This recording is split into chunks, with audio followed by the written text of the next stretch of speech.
boqonnaa kudha lama lakkoofsa tokko maqaa Abbaa kan Ilmaa kan Hafuura Qulqulluu Waaqayyo tokkotti ni amannaa. Amiin. በስመ አብ ወወልድ ወመንፈስ ቅዱስ አሐዱ አምላክ አሜን። maqaa Abbaa kan Ilmaa kan Hafuura Qulqulluu Waaqayyo tokkotti ni amannaa. Amiin. Duraan dursuudhaan mana amantaa Ortodoksii Tawaahidoo Itoophiyaatti mana lubummaa naannoo Qumbaa bulchaa kan ta'an lubata Akkalaa Addunyaa akkasumas kabajamoo abbaa keenyaa Qomoos Abbaa Walde Mikaa'el ija mana Waaqayyoo kan taatan abbootiin golbootaa gargaartota icciitaa kan taatan obboloonni diyaaqonootaa harmooliin abbooliin ijoolleen faarfattootaa maqaa Waaqayyoo Waaqa jiraataatiin nagaan sin gaafadhaa akkam jirtu. warri nagaa qabdan nagaan sin gaafadhaa akkam jirtu. akkam guyyaa eebbifamaaf jaallatamaa kana geessanii Waaqayyoo maan keenya diinni keenya Daabiloos akka Afoomiyaa balleesseera baddeetti badeeraa badanii roosanuun jedhu ergamaa qulqulluu Mikaa'eliin ji'oota waggootatti jijjiiree biyya har'aan nu ga'e lallenne Waaqayyoo biyya har'aatiin isa nu ga'e Waaqayyo keenyaaf galanni haa ta'u. akkasumas inni galateeffame isheen kan biraa namni haadha keenya qulqulleetti duroo Maariyaamidhaafis maqaan ishee kan kabajame sanuuf haa ta'u. maal isheen illee qabdu yeroo hundumaatti kan nu eegu yeroo hundumaatti kan nu tiksu ergamicha ergamaa qulqulluu Mikaa'eliidhaafis galanni kabajaa bara baraan isaa sagalee kana walii wajjiniin jenna. bara sanatti waa'ee ijoollee saba isaaf kan ka'u ergamaa guddichi Mikaa'eliin ni ka'a. bara sanatti eenyu ni ka'a? Mikaa'eliin maal godha? ni ka'a. macaafa raajicha Daani'el boqonnaa 12 lakkoofsa 1 irratti yoo ilaaltan bara sanatti waa'ee ijoollee saba isaaf kan dhaabbatu ergamaa guddichi Mikaa'eliin ni ka'a jedhe. ijoollee Waaqayyoo Daani'el jecha kana kan dubbate bara sanatti jedhe. ani isin immoo amma akkana jennee dubbanna bara kanatti jenna ni amma jedha bara kanatti waa'ee ijoollee saba isaaf kan dhaabbatu Mikaa'eliin ni ka'a. Daani'el kan dubbate kan raaje baraka kumoofaa keessatti barichis kan raajame kunoo bara nuni irra jirrudha. maatii Waaqayyoo dhukkubni hamaan nama yaaddessuu danda'a. addunyaa yaaddessuu danda'a. kiristaana garuu biyyaa tokko yaaddessine dhugaama dhugaa miti. waraanni hamaan bara keenya keessa ka'uu danda'a. jibbiif barri wallaachisan bara kana ka'uu danda'a. anaaf siin garuu hin raafne galanni ergamaa eenyutu nu dhaabbatee jira waan ta'eef nu raafne maaloo dubbadhaa eenyutu nu dhaabbatee jira bara kana Mikaa'eliin ammallee nuuf haa dhaabbatu. waxabajjii 12 eenyullee itti waamamu waxabajjii 12 kan itti waamamu ergamicha ergamaa qulqulluun Mikaa'eliidha. ergamaa qulqulluu Mikaa'eliin guyyaa har'aa waan gurguddaa lamaan yaadatamee oola. tokko Afoomiyaa guyyaa inni qabaa diinaatii baase qabaa diinaatiin namoota nuuf haa baasu. Waaqayyo hunduma keenya nu haa gargaaru. maqaan ishee maqaan dubartii kana Afoomiyaa jedhamti. abbaan manaa ishee Atraaniqoos jedhamuudhaan beekama. Afoomiyaan biyya Kiilqiyaa keessa jiraatti. Afoomiyaan hojii gaarii hojjechuudhaan beekamti. maal hojjechuudhaan beekamti? wangeela Maatiyoos boqonnaa 21 lakkoofsa 18 sagalee kana naa wajjiniin jedha. ni beela'e. maal ni ta'e? Waaqayyo hin beela'u. anaaf sirraa Waaqayyo hojii gaarii barbaada. hojii gaarii beela'e. garuu eenyutu hojii gaarii hojjetee Waaqayyoon beela baasaa jira. Yaada Waaqayyoo eenyutu guutaa jira. Afoomiyaani macaafa fakkeenya boqonnaa 31 lakkoofsa 29 akkana jedha. Mee sagalee kana na wajjiniin jedha. Dubartoonni waan gaarii godhan baay'eetu jiru. Isaan keessaa Afoomiyaan hojii gaarii kan hojjettudha. Afoomiyaan yeroo hundumaa hojii gaarii keessaa yaadannoo ergamaa qulqulluu Mikaa'el abbaa warraa ishee wajjiniin nama geggeeffattudha. Yaadannoo eenyu? Sagalee Waaqayyoo wajjiniin jirtu. Ergamaa qulqulluu Mikaa'el isin wajjin haa jiraatu. Yaadannoo ergamaa qulqulluu Mikaa'el ji'aan abbaa warraa ishee wajjiniin kan geggeessitudha. Wangeela Maatiyos boqonnaa 10 lakkoofsa 42 maqaa bartuu kootiin bishaan qabbanaa kan eeffate gatiin isaa dhuguma siniin jedha guddaadha. Iddoota boqonnaa 13 lakkoofsa 17 yaadadhaa jedha. Maal godhaa? Maayettani? Yaadadhuu ergamaa qulqulluu Mikaa'el yoo yaadatte bara kana keessatti dabarsaa. Yoo yaadatte waraana hamaarraa ni oolta. Yoo yaadatte beela hamaarraa ni oolta. Dhukkuma sodaachisaa kanarraa ni oolta. Addunyaa beektonni baay'een baraaramaan jira waan ta'eef nuni garuu ergamaa qulqulluu Mikaa'el nuuf dhaabbachaa jira. Eenyu dhaabbachaa jira?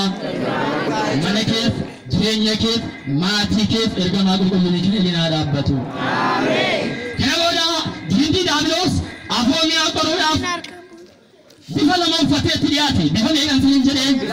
Bifa lama. Tokkoffaa nama Waaqayyoo monoksee fakkaachuudhaan. Eenyu fakkaachuudhaan?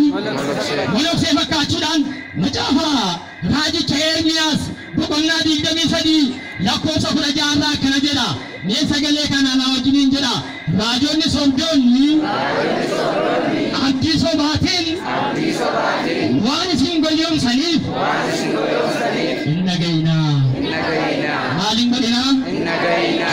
Inni Afoomiyaa dogoggorsuuf ka'e har'a immoo raajota sobdoota warri addunyaa kana raasaa jiran kiristaanota keenya alanfatanii kan nyaachaa jiran raajota kanadha. Ermiyaas 23 lakkoofsa 21 irratti akkana jedha. Ani raajota kana hin ergine jedha. Eenyu hin ergine? Raajota kana hin ergine jedha. Namicha sobaa kanaan akka jette Afoomiyaan gaafanni soomni keessigaa saganni keessigaa eerumni maal godhi? Yooti sagaduu baatte yooti soomuu baatte hin dadhabdaa. Kanaafiyyuu eerumni lafa qotadhu namni si gargaaru si barbaachisaa waan ta'eef jedheeni. Eenyutu akkana jedha? Eenyutu akkana jedha? Afoomiyaa waa qabdi. Abbaan manaa ishee osoo irraa hin du'in siilii ergamaa qulqulluu hojjechiifattee qabdi. Siilii eenyu? Suuraa ergamaa qulqulluu Mikaa'el hojjechiifattee qabdi. Ijoollee Waaqayyoo laphee keessan keessatti Mikaa'elitu dhaammadha. Eenyuun kun dhaammadha? Eenyuun kun dhaammadha? Naman kun dhaammatin namni ati kun dhaammatte du'uu danda'a. Namati lapheetti kun dhaammatte baduu danda'a, kufuu danda'a. Nama sana wajjiniin kufuu dandeessa. Nama sana wajjiniin du'uu dandeessa. Kanaaf isa hin duune isa yeroo hundumaa si wajjiniin dhaabbatu ergamaa qulqulluu Mikaa'el kun dhaammadhu hunda keenya wajjin haa jiraatu. Kana booda akka jette Afoomiyaan oo abbaa askeemaa keessannaan waqaanii ta'ikkoy yaa abbaa gonfoon keessan baay'ee bareeda. Maal keessan baay'ee bareeda? Garuu itti jechi keessan baay'ee hamaadha itti. Kana booda suuraa ergamaa qulqulluu Mikaa'el fudhatteetti baate. Maal fudhatteetti baate? Akkana jedha. Efesoon boqonnaa 6 lakkoofsa 11 irraa akkana jedha. Efesoon boqonnaa 6 lakkoofsa 11 lola diinaa akka injifattaniif meeshaa waraanaa kan ta'e isa kan Waaqayyoo hidhadhaa. Isa kan inni hidhadhaa? Maal goota isa kan biyya lafaa? Niikoleera maal goota? Rasaasa maal goota? Boombii maal goota? Meeshaa waraanaa isa kan ta'e Mikaa'el hidhadhu. Eenyu hidhadhu?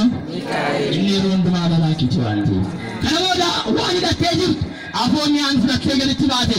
Kana booda akkana jedhe suuraa ergamaa qulqulluu Mikaa'el gaafa argu waxabajjii gaafa 12 waxabajjii meeqa? Gaafa 12 siilii kana wajjin nan dhufee si balleessaa jedheen. Maalin si godhe jedheeni? Simballeessaa yeroo hundumaa diinni keenya simballeessaa jiraachuu hin qabdu. ما فجتتا ما جراتا وبلس كي ولا يوم ما هي دوتا جيني كي بلسو قالوا الجماعة كلهم ميكائيل سين بلسو إيه سين بلسو هوا كلهم جدوان كيف إيه كم جدوان كيف كريستياني بربران جراتا كنا ودا بخير عبدي وتبجي كل ما بيا هذا إرجما إفا فكاتشون لما فاتم الله إرجما إنه لما فاكرنتوس إرجع باولوس إسلام فا بقولنا كنا توكو لا كورسا كنا في الراكنا جلا نيسا قال كنا أنا وجنين جلا كوني إذن جايلين جابلو دانلوس يو إرجما إفا فكاتشون متى ثاني جرا ما ثاني جرا أنا كراني كبرت رواني ولي جابيبو لكن ستين فكاتين لقامت إيه أنا كرامت وهم بوسو إيران دربارو موان جاتو لقى ستين فكاتين دامي وسيا ودا موجة دندا سيكرو دندا جل أبد أمان تاكيتي دين داولوس إرجما إفا يفكاتي دندا ما فكاتي دندا إرجما إفا فكاتي دندا وان براليسي مكينا بيتا إسنا قدون فوقي جارتا إسنا قدون لقامو لقامت برتا رانكب كيام مناجي غانيستا بيالا باتا لقامو لقامتي كان يجون سنا جايرين كان بيسي داريوس بفصايو جيرو دندا كان بودا هندوفي أفومي آئي لا أفهميا تعالوا سيدنا وفيساتي مالتي وفيساتي مالتي إرجما فكاتي إرجما تعالوا سينتاتي أما محمد عرب سباني بته أفهميا إلو وتبجي كنا لما تعالوا سنبلسا جدي كانتري في أول شورا فنينو في نور فيري لا بلسا روها أفهميا بلسا روها بلسا روها قالوا مسلو تشونو في جلسة كنا بودا إن يدا تيرين يتين جرانا وجيدو كبوتا وقلنا سجل لكم سجميجا أكيد بفاتو دمت تيتان ساجرم تونجي چما رانده كمتو دمت تيتا يتيم توتاتي أمان تيران مانين سنين جرم أمان تيران أكاشيتي أكافو مياتي كنا بودا إن يدا تيرناني أنا أرجع ما بقول مني كايلي رايد بفتح جيرة تيرا مني جيراني جيرة تيرا أرجع ما بقول مني كايلي رايد أنا بودا أفهميان ماني حجتان تو كويتين بيك وان ستير فاجر إذا ستير بتشاجر بيك إديو جبت بيك الدنيا كيس جبت بيك مالو دلوني أما وأكون دمكين نوادابو أمان تيران نوادابو بيك أفهميان Hojjetaan tokko yookaan loltuun tokko mootii biraa gaafa ba'u chaappaa biratee ba'a maal biratee ba'a maa jettani chaappaa biratee ba'a ati garuu waa tokko mallattoo hin qabduu jedhe maal dhabe daamiloos mallattoo maalii dhabe jedhaa dubbadhaa mallattoo maalii dhabe mallattoo fannoo har'a zoorri mallattoo fannoo ofirraa hin qabne diina kiristoosi diina eenyuti waa wangeela baatis وقاسة فكاتين وانجيل ماتوس بقنا دي جميع أخر لا كوسة شنيرا ما سيفوني سندوني يفوي مالفلو مسكلي ده تنيو سنتان ماريامي مكالا تنيو سنتان الجماعة كلهم يكيني مكالا تنيو سنتان كريستوسين مكالا تني أينو ناتني كريستوسين ناتس كريستوسين كم مكالو من هيدو تجرا جمو من كم كيس جريني جرا جرياني كنا مودا أفهميان إيجايتي أفهميان أكنجت أتفنو إن كبيرتلو سيني أبا وراشون جتشي سورة تيجي تبات كنا مودا أتوشي فرجوران جتو الرموي مال بره مال جتن إيه نمرا وردين نبى يجرو هاتون الفايادات الجماعة كلهم ميكائيل النفايادو أنا ولا الجماعة كلهم ميكائيل أما نسوي جاتي أما ما نسوي سنجرة أما نسوي جاتي بكرة دابين وسيل لفتيرو كده فالسا داوت فالسا سجى بيشدي لو كان سجى بياخد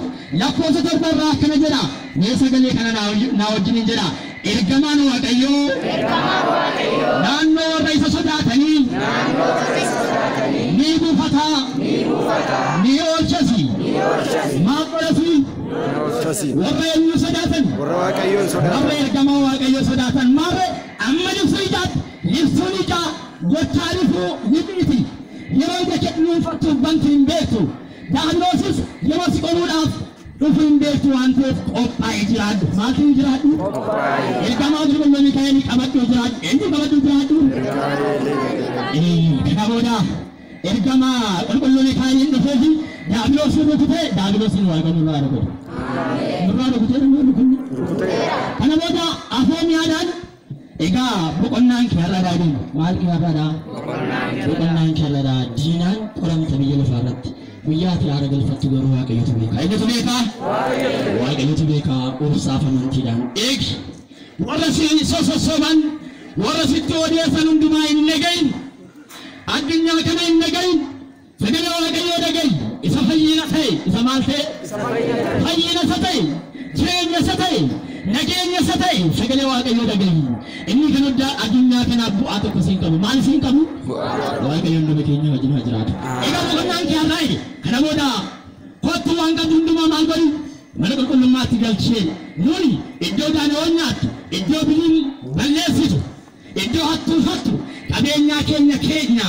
Afoomiyaan garuu qabeenyaa ishee paappaasitti laattee eenyutti laattee mana waaqayyootti naa ijaaraa jettee mee nama meeqa mana waaqayyoo ijaaruudhaaf har'a baay'ee fiigu. Kana booda foonii dhiiga waaqayyoo fudhattee nagaaf kabajaan gargaarsa ergamaa qulqulluu Mikaa'eliitiin guyyaa har'aa mootummaa waaqayyoo argatte toora waaqayyoo argatte. Inni lammaffaan seenaa baahiraan seenaan sun jedhee seenaa baahiraan Gagabaa seenaa sinitti macaafa fakkeenyaa boqonnaa 12 lakkoofsa 7 irraa kana jedha. Cubbamoonni ni garagalu jedha. Cubbamoonni maal ni ta'u? Ni garagalu. Manni qajeelota garuu manni eenyu? Manni qajeelota garuu jabaatee turaa jedhe. Mootii tokkotu ture. Mootiin kun abbaa baahiraaniin kan hinaafu. Abbaan baahiraan ijoollummaa masaarraa kaasee mana mootichi Konstantiniyoos ijaare keessaa nama tajaajiluudha jechaadha. Tajaajilaa eenyutu bulchaadha? Konstantiniyoos. Tajaajilaa Kiristoos hin ta'a. Warri mana tokko irra jooraa jirtan, warri namatti malaa jirtan. Kana booda baahiraan osoo hin dhalatin gadameessa haala isaa keessatti dhiise abbaan baahiraan hin boqote. Kana booda ergamaan waaqayyoo haadha qofaa jirtu. Eenyu qofaa jirtu? Haala qofaa jirtu bukkee dhaqeetu ilaa mucaan gadameessa keessa jiru kuni qabeenya abbaa ollaa kee jiru kana ni dhaalaa jedheen maal ni godha jedheeni yeroo sanattis abbaan qabee kun ni dhagaye guyyaa dhaga'ee kaasee akkamittan balleessaa jedhee karoorfachaa ture maal gochaa ture?